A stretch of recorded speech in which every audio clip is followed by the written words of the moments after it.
दुखद विषय को लेकर आप सबके बीच में मैं उपस्थित हुई हूँ। जैसा कि पिछले कई दिनों से पूरा विपक्ष इस बात को और इस मुद्दे को बहुत मजबूती से उठा भी रहा है कि नए संसद भवन का जो उद्घाटन होना है उसमें किस प्रकार से भारतीय जनता पार्टी अपनी दलित विरोधी मानसिकता, आदिवासी अनुसूचित जनजाति विरोधी मानसिकता का प्रदर्शन कर रही है। ये किसी से छिपा नहीं है और हर बार ये देखा जाता है भारतीय जनता पार्टी द्वारा शासित राज्यों के अंदर भी किस प्रकार से दलितों के ऊपर, आदिवासियों के ऊपर आए दिन अत्याचार होते हैं और भारतीय जनता पार्टी की उन राज्यों में जो सरकारें हैं वो किस प्रकार से मूक बधिर होकर बैठी रहती हैं। और अब तो हद ही हो गई है अपनी दलित विरोधी मानसिकता का प्रदर्शन करने में, जो कि देश के सर्वोच्च पद पर बैठे हुए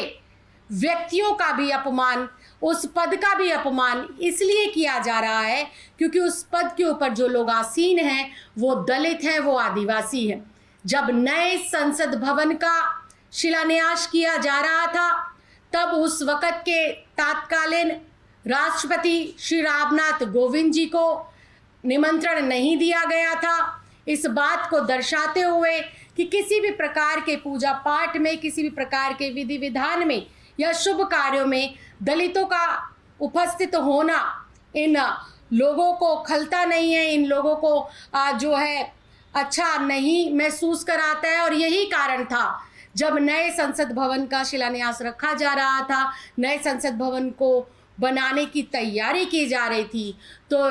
पूर्व राष्ट्रपति श्री रामनाथ कोविंद जी को वहाँ से नदारद रखा गया, उनको निमंत्रण नहीं दिया गया। ये एक सोची समझी रणनीति, ये सोची समझी मानसिकता, आज मैं इसे इसलिए कह रही हूँ क्योंकि अब जब उस नए संसद भवन का उद्घाटन होना है, उस नए संसद भवन को का लोकार्पण होना है, उस संसद भवन को जब जनता के लिए और नए सांसदों के लिए खोला जाना है, तब भी मौजूदा जो हमारी राष्ट्रपति हैं, जो आदिवासी समाज से आती हैं, उनको निमंत्रण ना देना, उनके द्वारा उनके कर कमलों से उसका उद्घाटन ना करवाना, इस बात की ओर साफ साफ इशारा करता है कि भारतीय जनता पार्टी सिर्फ और सिर्फ दलित समाज के लोगों को,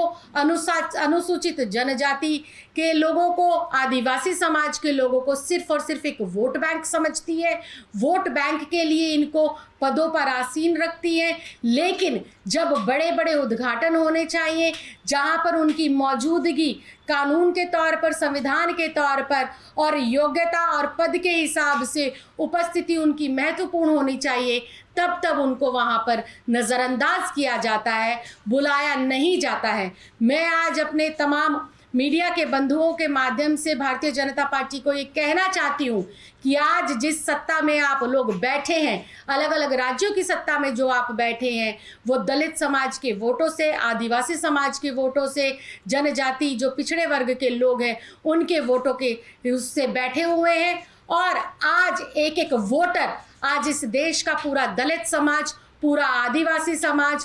पूरा पिछड़ा वर्ग आपकी इन हरकतों को देख रहा है और बहुत ज़्यादा आहत है अपने सर्वोच्च पदों पर बैठे हुए व्यक्तियों के अपमान को देखते हुए। तो वो दिन दूर नहीं जब इस देश का पूरा दलित समाज एक होगा और आप लोगों को इस अपमान के बदले में सबक सिखाएगा और आपको सत्ता से उखाड़कर फेंकने का काम करेगा। और मैं ये भी कहना चाहती हूँ कि अगर भारतीय जनता पार्टी के अंदर थोड़ी सी शर्म बची है, थोड़ी सी अगर इनके अंदर इस बार देश के प्रति सम्मान और मान बचा है, तो देश के सर्वोच्च पद पर बैठी हुई हमारी जो राष्ट्रपति हैं श्रीमती द्रौपदी जी, उनको ये बुलाएं और उद्घाटन उन्हीं के कर कमलों से करवाएं। बहुत बहुत धन्यवाद,